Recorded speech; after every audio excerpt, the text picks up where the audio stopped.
una muchacha que tenía espíritu de adivinación, la cual daba gran ganancia a sus amos adivinando.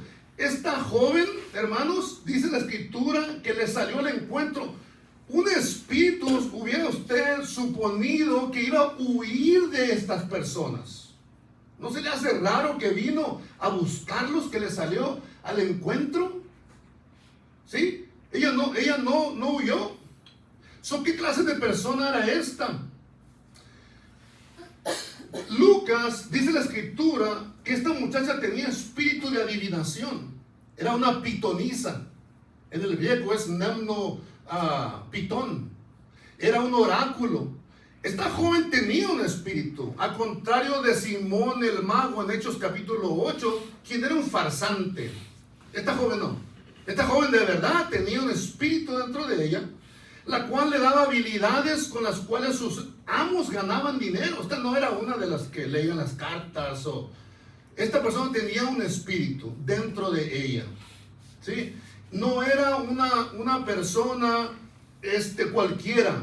Ella, imagínense, hermano, esta persona era libre de andar por todos lados.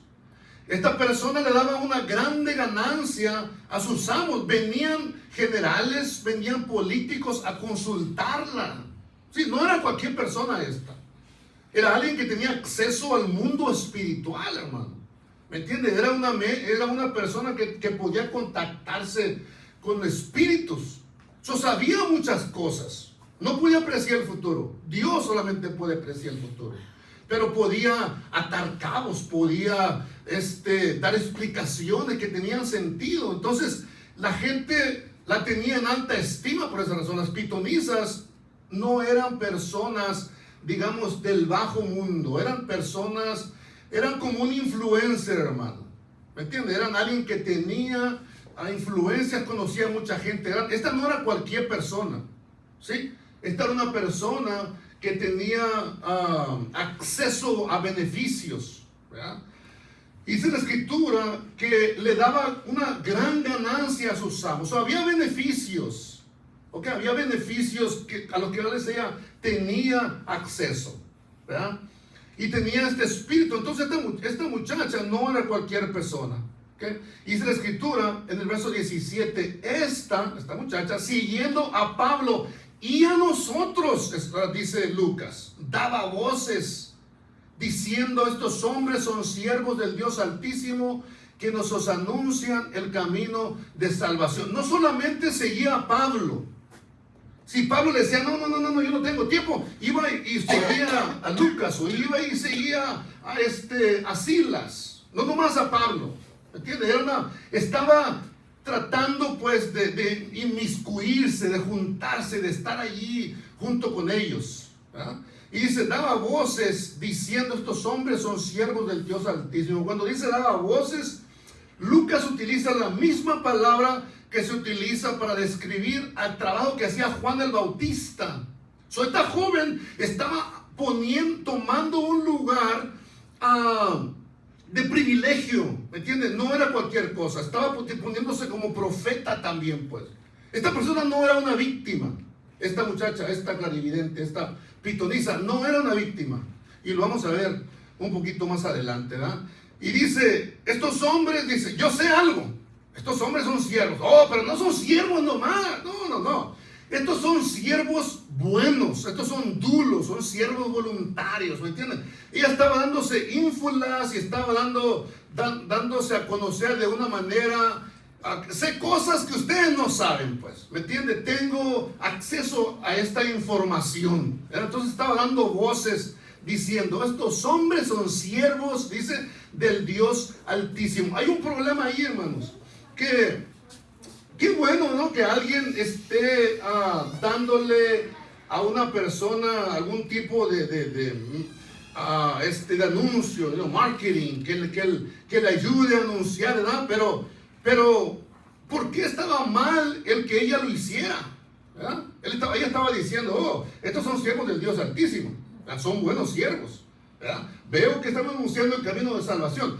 Entonces, esta joven, cuando dice: estos hombres son siervos del Dios Altísimo, ella no está haciendo una distinción entre el único Dios verdadero y todos los dioses paganos de Roma. ¿Me entiendes? Ella estaba anunciando o hablando, diciendo estas cosas sin hacer distinción. ¿Me entiendes? En otras palabras, mientras ella comunicaba esta verdad, que era verdad, ella estaba tratando de unir al mensaje del evangelio, tratando de que su mensaje también, como decir, somos del mismo equipo. ¿Me entiendes? Servimos al mismo Dios. Ellos y nosotros somos iguales. Pablo y Silas y Lucas, los que están allí, somos del mismo equipo, venimos de donde mismo. Ella estaba tratando de juntar un caballo de Troya, estaba tratando de inmiscuirse, de infiltrarse. Satanás estaba utilizando otra clase de estrategia para entrar al círculo de los hermanos. ¿Entiendes? Satanás no va a venir y va a tratar de convencerte con cosas temerosas. No, va a buscar la manera más sutil. Y en este caso ella estaba hablando de esa manera. Estos son siervos, estas son personas buenas, son siervos de Dios, le sirven a Dios, pero no estaba haciendo una distinción. Y luego continúa, no se incluye en la necesidad de ser salvos. ¿Qué le quiero decir con este texto, hermano? Cuando esta joven está dando un mensaje de salvación, pero la fuente es falsa. Vamos a escuchar dos tipos de mensaje y tenemos que considerar la fuente de donde viene ese mensaje, hermanos. Por su fruto lo conocerá. Ella era una pitonisa, ella consultaba a Apolos, consultaba los espíritus. ¿Me entiendes? Entonces, tiene que considerar la fuente. ¿Quién es esta persona que está tratando de hablarle de Dios? Ese es el problema, hermano. Que tiene que considerar el fruto de la vida de esa persona para que el mensaje sea real, para que tenga valor, para que venga de Dios. ¿Me entiendes? Porque hay muchas personas que tienen el mensaje, que hablan bonito, hermano, y tienen un mensaje bonito, pero no vienen de Dios. Y usted puede darse cuenta inmediatamente por el fruto de su vida. Está fácil, hermano. Si el mensaje que yo traigo en el nombre de Jesús no refleja mi propia vida en arrepentimiento, en el propósito, en lo que busco de hacer con mi propio, podría dedicarme a cualquier cosa, hermano, yo también, como cualquier otra persona. ¿Me entiendes? Tiene que ver el fruto, el árbol de donde viene ese mensaje, la voz que está saliendo de ese mensaje. ¿Me entiendes? Entonces, ella era una sierva de Satanás. Ella era una muchacha que tenía un espíritu de pitón, una pitonisa, una clarividente, una adivina, y que tenía un espíritu. Entonces, lo curioso que Pablo la escucha por muchos días, hermanos. La escucha por más de un solo día. No, vemos un par de cosas al ver eso, ¿ok? Vamos al verso 18. Dice, y esto lo hacía por muchos días, mas desagradando a Pablo, se volvió y dijo al Espíritu, te mando en el nombre de Jesucristo que salgas de ella. Y salió en aquella misma hora. Por muchos días. ¿Por qué Pablo no reprendió el Espíritu en el primer día, hermanos? Piensen eso. Los creyentes no somos cazafantasmas, número uno. Había muchas personas endemoniadas en el tiempo de Jesús. El Señor no andaba buscándolos. ¿Entiendes? Lo mismo es Pablo también. La iglesia, los cristianos no andaban buscando a ver quién tiene un demonio para ver cómo, qué pasa, cómo se manifiesta hoy. No se trata de eso cristianismo. Ese es número uno. Número dos, el apóstol Pablo la escucha varios días. ¿Por qué tantas veces? Número dos, podía ser prudencia. Pablo sabía lo que esta mujer hacía. Sabía que era una mujer de influencia y que podía estorbar el trabajo del evangelio. ¿Me entiendes? Tenía que ser prudente, tenía que cuidar, hermano, tenía que asegurarse de no mover el agua para que el trabajo se llevara a cabo. No era a mostrar, a ver quién puede más, hermano. No se trata de eso. ¿Me entiendes? Se trata de avanzar el reino, de predicar el evangelio. Entonces Pablo sabía que estaba una joven que tenía acceso a personas con influencia. Había mucho dinero envuelto, hermano. Mucho poder, mucha influencia. Pablo posiblemente estaba siendo prudente. Número dos, ve a la mujer y esta mujer no es una víctima. Piensen en eso, hermano. No es una víctima. Ella estaba libre, tenía acceso a muchos beneficios. Venía la gente a pedirle consejo. ¿A quién no le gusta que vengan a pedirle consejo, hermano? Especialmente gentes importantes, hermano. ¿Les gusta a ustedes que alguien les pregunte algo, que piensan, su opinión? Ahora, si viene una persona que es más importante, ¿no? Que es, dice que, oh, me vino a preguntar a mí, ¿verdad? ¿Me entienden? Entonces, esa era la clase de vida que ella tenía. No era una víctima, ¿me entienden? La tercera cosa que Pablo posiblemente esperó días fue para ver si ella era capaz de escuchar el evangelio, hermano. Lo siguió por muchos días. Es una verdad muy grande esta, hermano. Y es una verdad que es importante notar, porque usted lo va a ver a su alrededor. Quizás lo va a ver en su propia vida. Quizás lo va a ver en la vida de otros. ¿Cuál es esa verdad? Que esta joven fue expuesta al evangelio por muchos días, pero no quería dejar lo que ella estaba haciendo. Ahí ya es otra cosa, hermano. No quería dejar la influencia, no quería dejar la plata que entraba, no quería dejar las personas con las que se juntaba. ¿Entienden? Muchos días escuchó el evangelio y no le hizo efecto, no quiso escucharlo, quiso quedarse donde estaba, porque donde estaba le gustaba estar, no quería salir de ahí.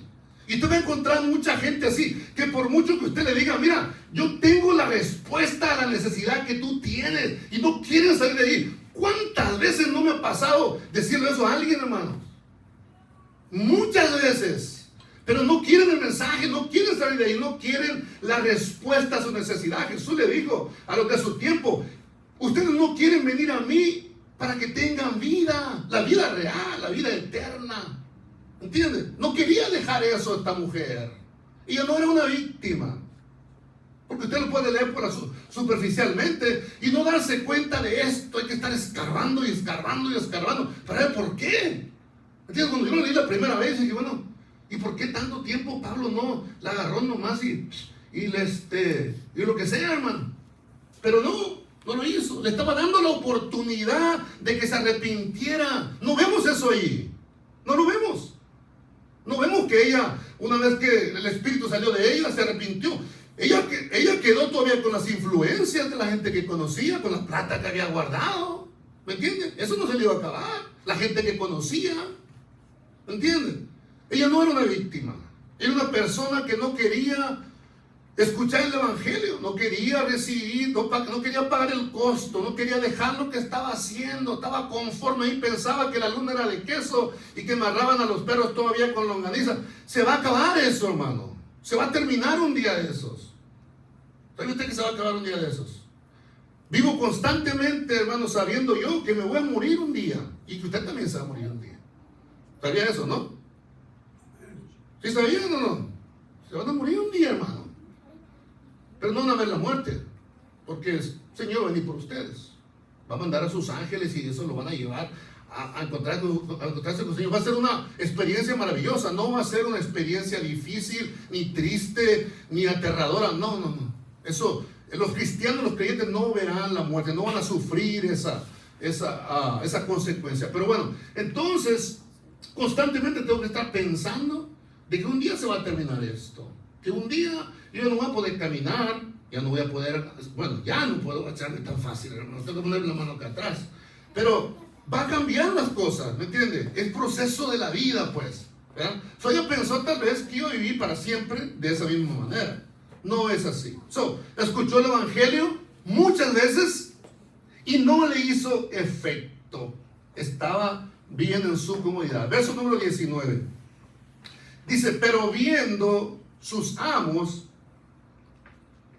que había salido la esperanza de su ganancia, prendieron a Pablo y a Silas y los trajeron al foro ante las autoridades. Dice la escritura que los amos vieron, ¿qué dice, hermana Vicky? Vieron the hope. Ajá. Lo tengo en inglés. Seguro. Of the grain was gone. The master saw that the hope of the grain was gone. Hermana Vicky, no, ¿qué fue lo que se perdieron? ¿Qué fue lo que no vieron entonces?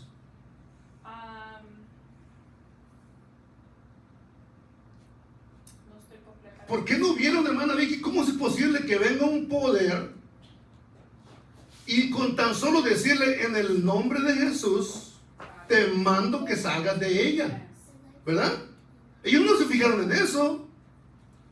Bueno, vieron preguntando qué poder es este, que es más grande que el del oráculo de Delfos allí en Grecia, en esta ciudad, en Grecia, y que venga y que lo eche fuera con un par de palabras. ¿Entiendes? No pudieron ver eso, pero ¿qué es lo que sí pudieron ver? Vieron, dice, que la esperanza de sus ganancias, dice, había salido. ¿Qué les quiero decir con esto, hermano? A los hombres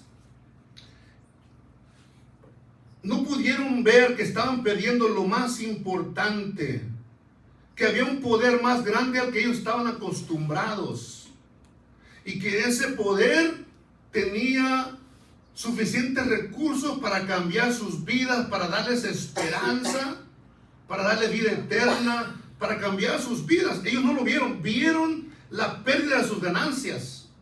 El enfoque en las ganancias, el enfoque en el dinero, los hizo perder lo más grande y lo más maravilloso que un hombre puede tener: acceso a Dios mismo. ¿Entiendes? No lo pudieron ver porque vieron aquello que estaban perdiendo. ¿Sí? La esperanza de su ganancia. ¿Ya? El enfoque de su dinero, en su dinero les hizo no ver lo más importante. Miren, no buscaron un debate teológico o ver qué poder era ese. No recibieron la liberación de esta joven con aplausos. Bueno, buen trabajo, Pablo, qué bueno que la liberaste, ¿no? Porque ese no era el caso. Entonces, ¿qué pasa? Que esta religión de cristianismo, que antes era divertida, que era tolerante, que la toleraban, ahora se convirtió en intolerable, hermano, porque tocó aquello, el bolsillo de la gente. Es un problema ese, hermano.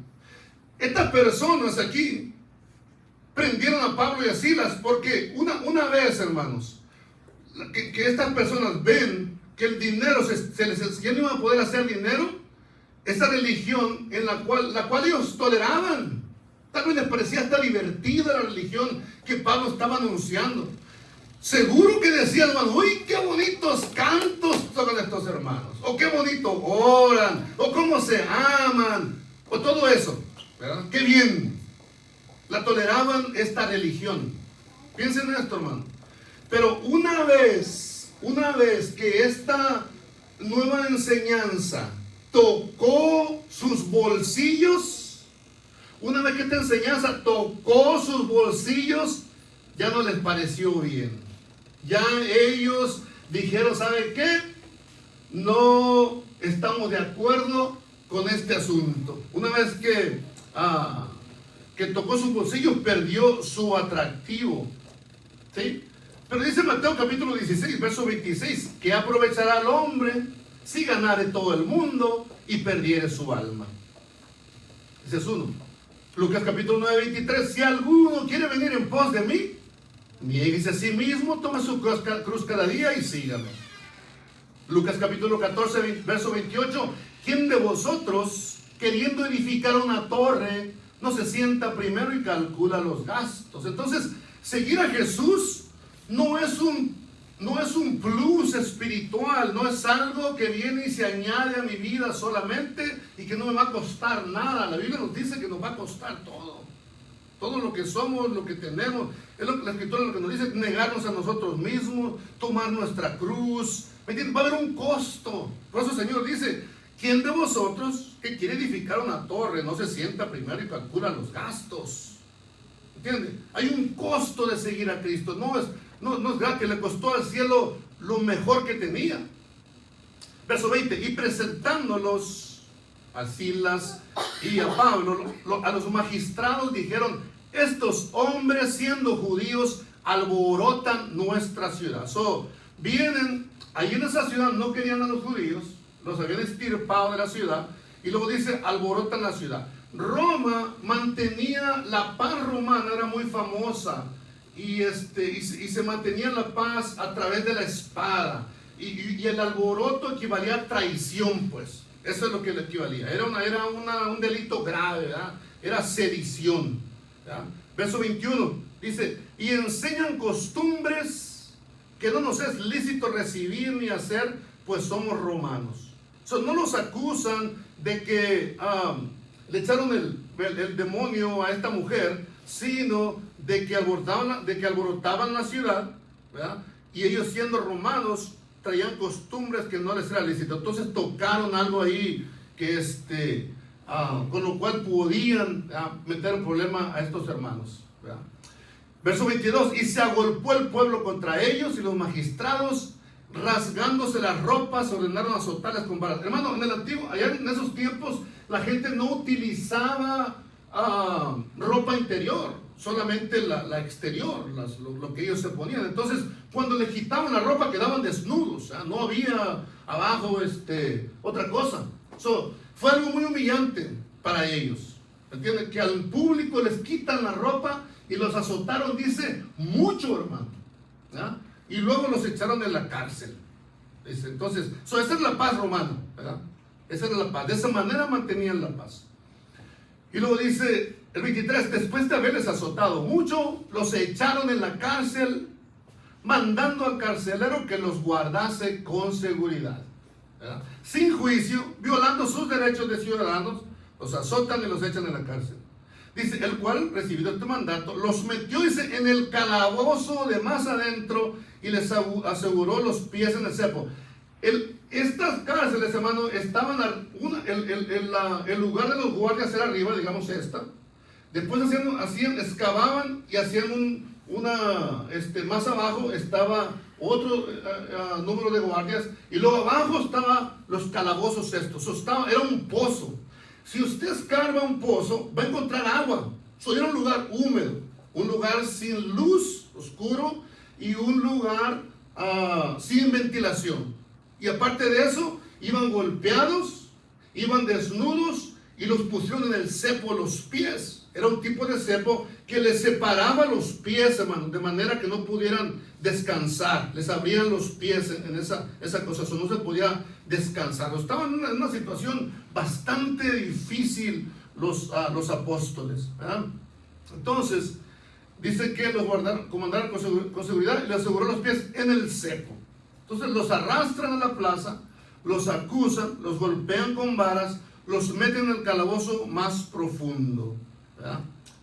Y luego dice el verso 25, pero a medianoche, orando Pablo y Silas, cantaban himnos a Dios y los presos los oían, hermano.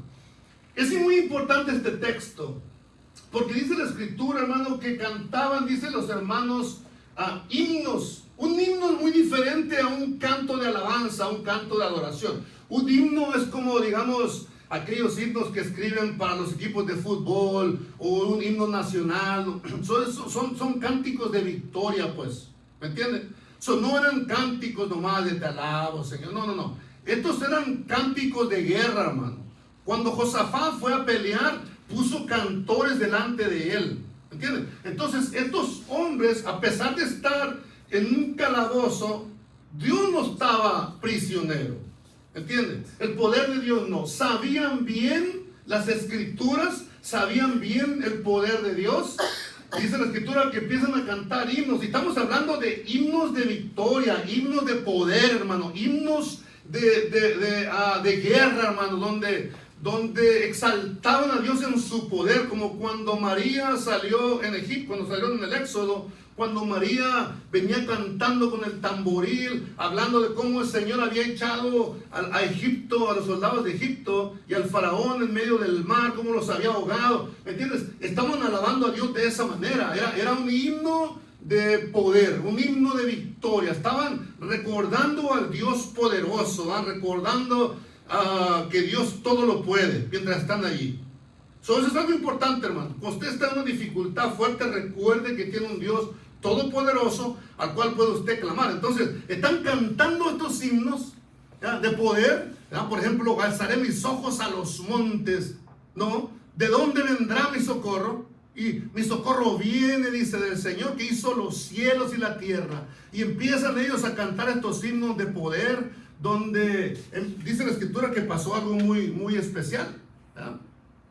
El verso 26 dice, entonces sobrevino de repente un gran terremoto, de tal manera que los cimientos de la cárcel se sacudían y al instante se abrieron todas las puertas y las cadenas de todos se soltaron. Hermano, qué cosa tan seria.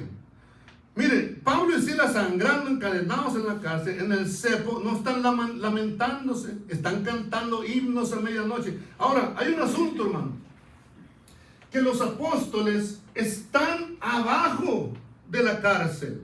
Y luego está un piso más, y luego está otro piso más, y cuando empiezan a cantar himnos, dice la escritura que hubo un gran terremoto, dice que dice que los cimientos de la cárcel se sacudían.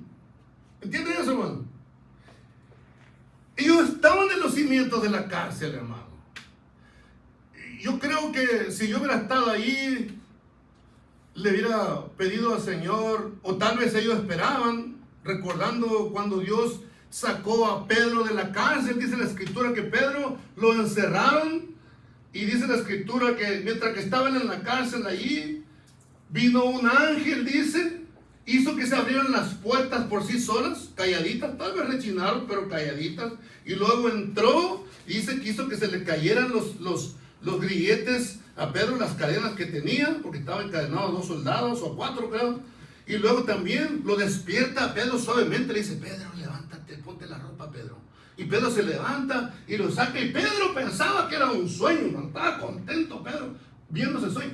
No así estos hermanos. Estos hermanos están en los cimientos de la cárcel, y de repente, hermano, empiezan a sacudirse los cimientos. Yo le había dicho al Señor: Señor, ¿no pudiste haber hecho algo como hiciste con Pedro también? En lugar de liberarnos de esa manera. Pero Dios tenía un propósito, ¿me entiendes? Dios no actúa solamente a la ligera. Dios tenía un propósito, hermano. Amén. Entonces, dice la escritura que se sacudieron los cimientos de la tierra y se soltaron las cadenas de todos. ¿Ven? Y dice: y despertando el carcelero, viendo abiertas las puertas de la cárcel, sacó la espada y se iba a matar, pensando que los presos se habían huido. La razón es porque el precio de que se escaparan los prisioneros era muy grande. La humillación, tal vez la crucifixión, definitivamente era la muerte. Eso era más fácil terminar con este asunto ya. Eso se iba a matar, iba a quitarse la vida. Entonces el 28 dice: mas Pablo clamó a gran voz diciendo: no te hagas ningún mal, pues todos estamos aquí. Hubieran podido escaparse, hermano. Hubieran ellos podido salir corriendo. Dios ya nos abrió las puertas. Dios ya nos proveyó un escape, pero ellos no se van. Porque si ellos se hubieran ido, la sangre de este carcelero hubiera estado en sus manos. ¿Entienden? Un creyente no actúa de esa manera. Si hay consecuencias para sus actos, tienen que pensar. Y en este caso ellos se acordaron de este hombre, el cual iba a perder la vida. Ellos no sabían el propósito de Dios, no sabían lo que Dios iba a hacer, ¿verdad? Posiblemente yo hubiera salido corriendo tan solo con el puro terremoto, hermano, pero Pablo no, ¿verdad? Ellos están ahí y no se fueron corriendo, ¿verdad? Le clamó a gran voz. ¿Por qué a gran voz? Porque Pablo estaba enterrado en un calabozo abajo. Era difícil que lo escucharan. Entonces tuvo que clamar fuerte.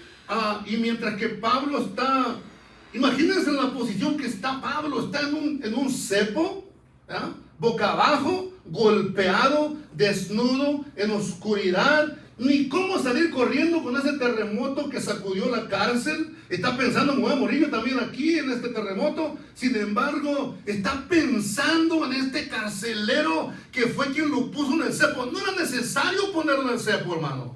No era necesario.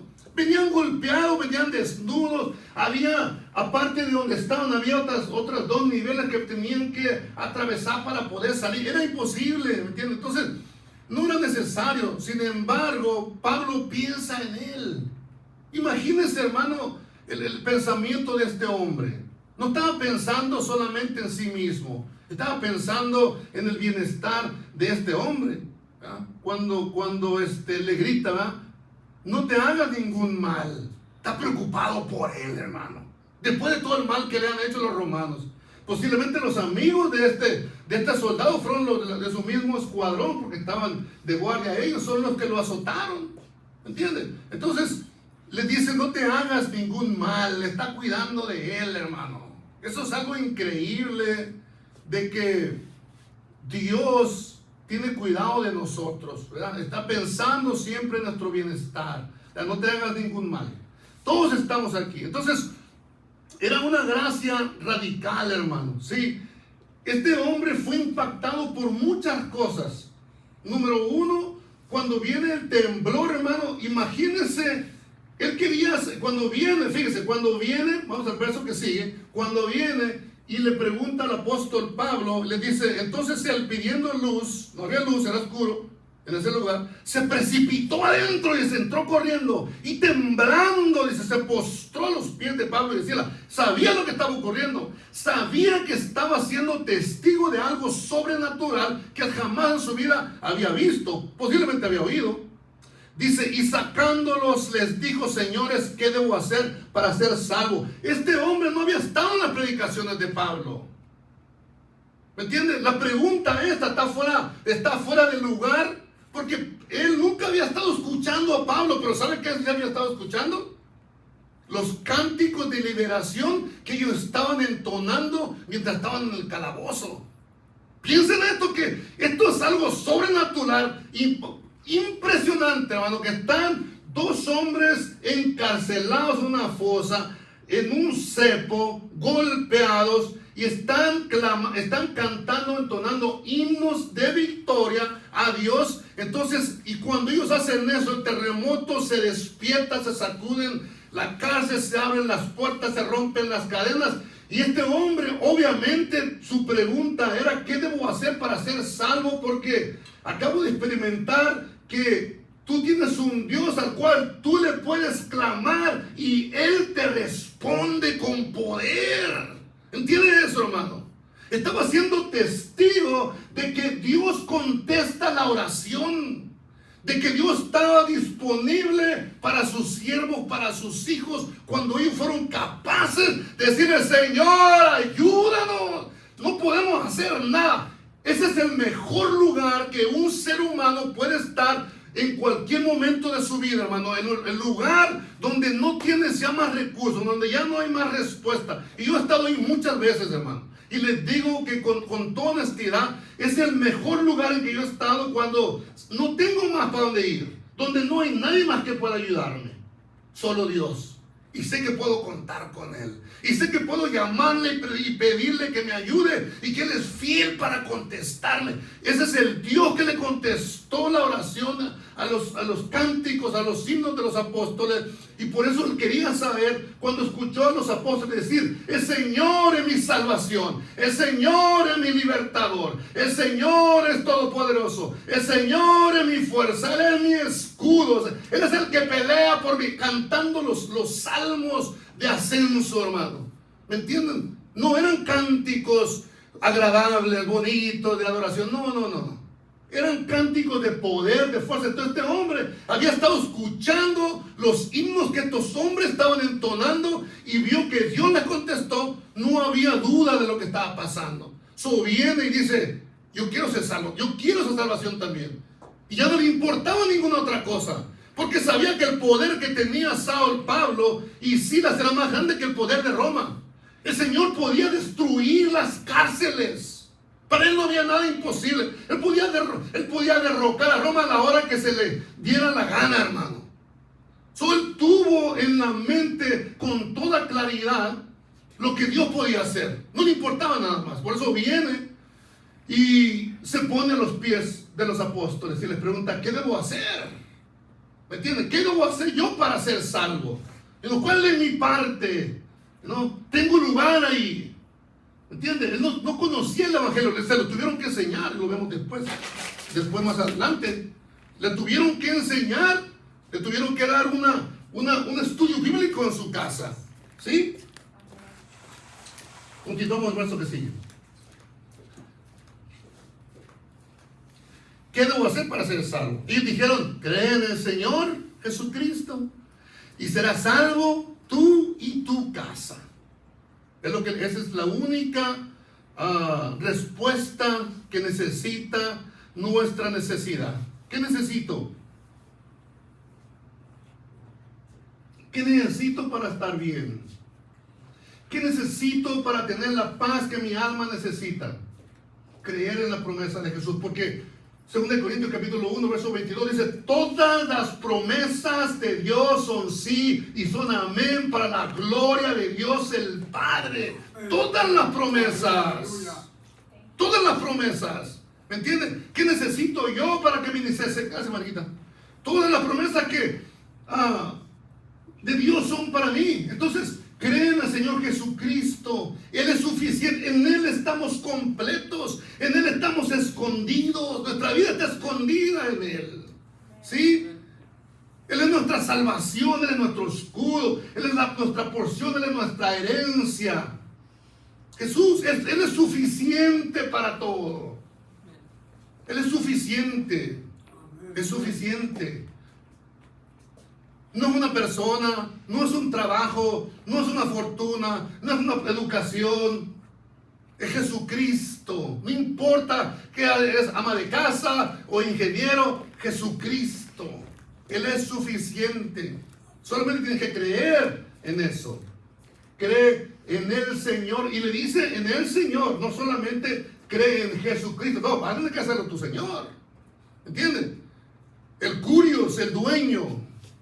El mero, no sé cómo se diga en su idioma, el Señor, el dueño de todo, hermano, Jesús, ¿sí? Jesucristo, Él es el Señor, amén.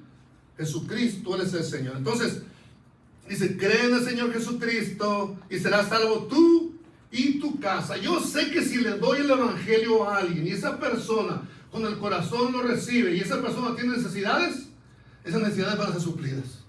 Quizá yo no pueda suplirlas, ¿verdad? Por eso Pedro cuando le sanó a aquel hombre que nunca había podido caminar, le dijo, no tengo plata, ¿verdad? Alguien decía que Pedro no oraba porque dijo, no tengo plata ni oro. Dice, pero dice, en el nombre de Jesucristo levántate. Pero decía, era oro de dinero, hermano, no era de que no oraba. Pedro oraba. Y la oración es maravillosa, no es trabajo. Bueno, entonces, Señor Jesucristo. Son dos palabras, ¿verdad? Él tiene que ser el Señor de nuestra vida. Sí.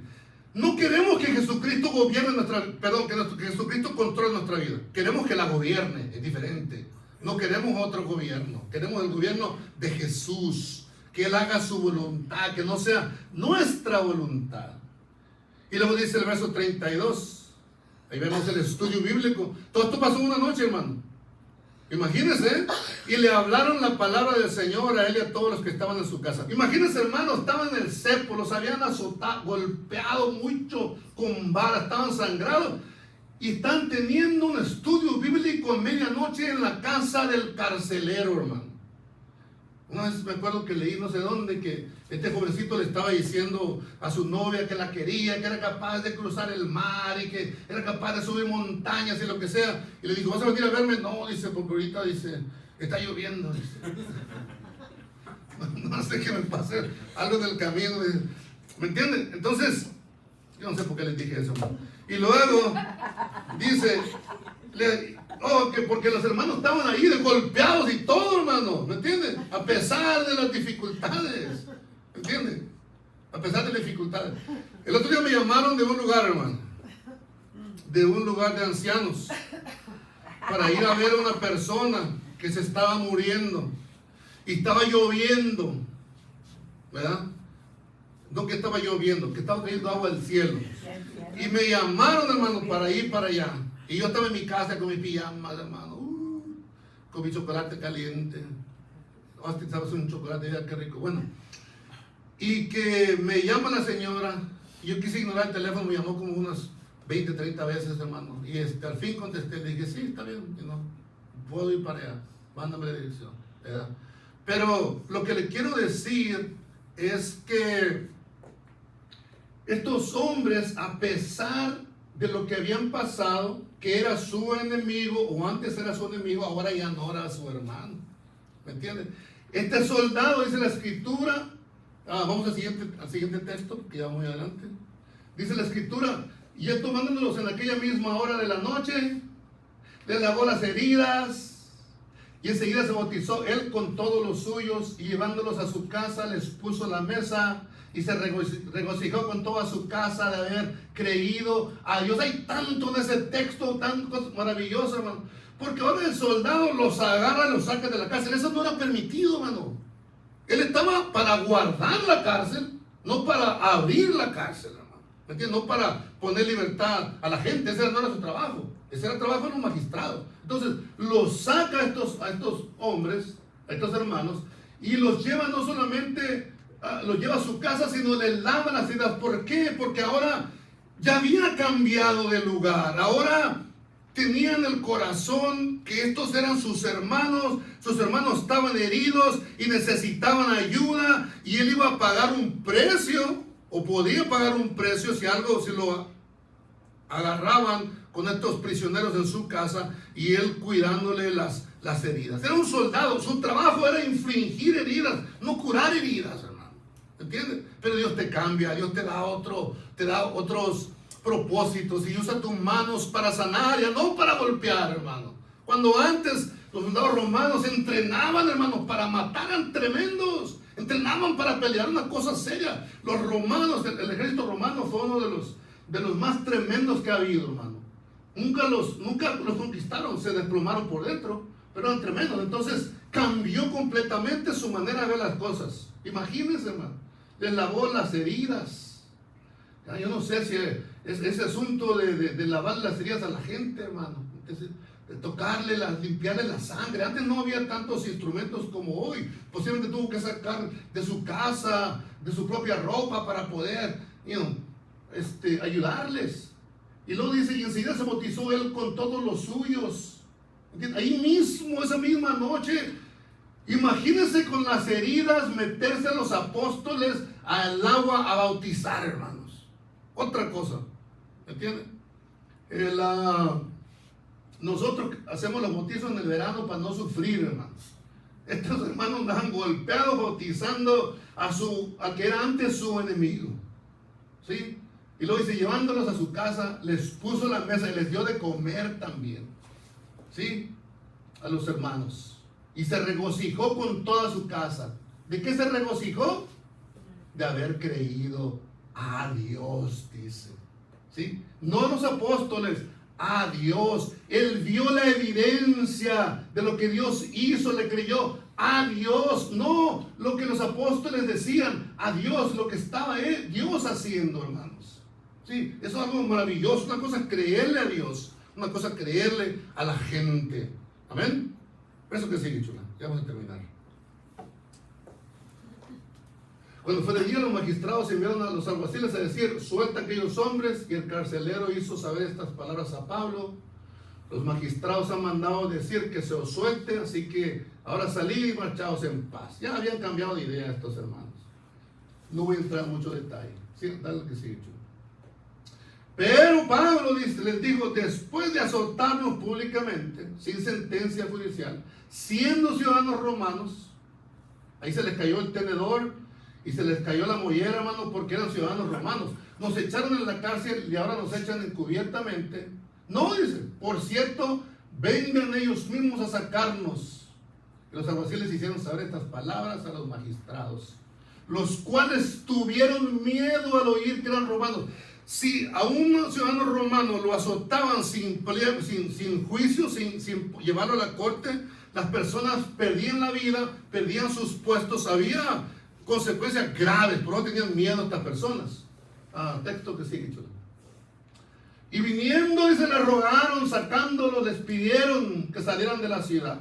Entonces, saliendo de la cárcel, entraron en casa de Lidia, volvieron a la casa de Lidia, y habiendo visto a los hermanos, los consolaron. Ellos consolaron a los hermanos y se fueron. Vemos entonces, hermanos,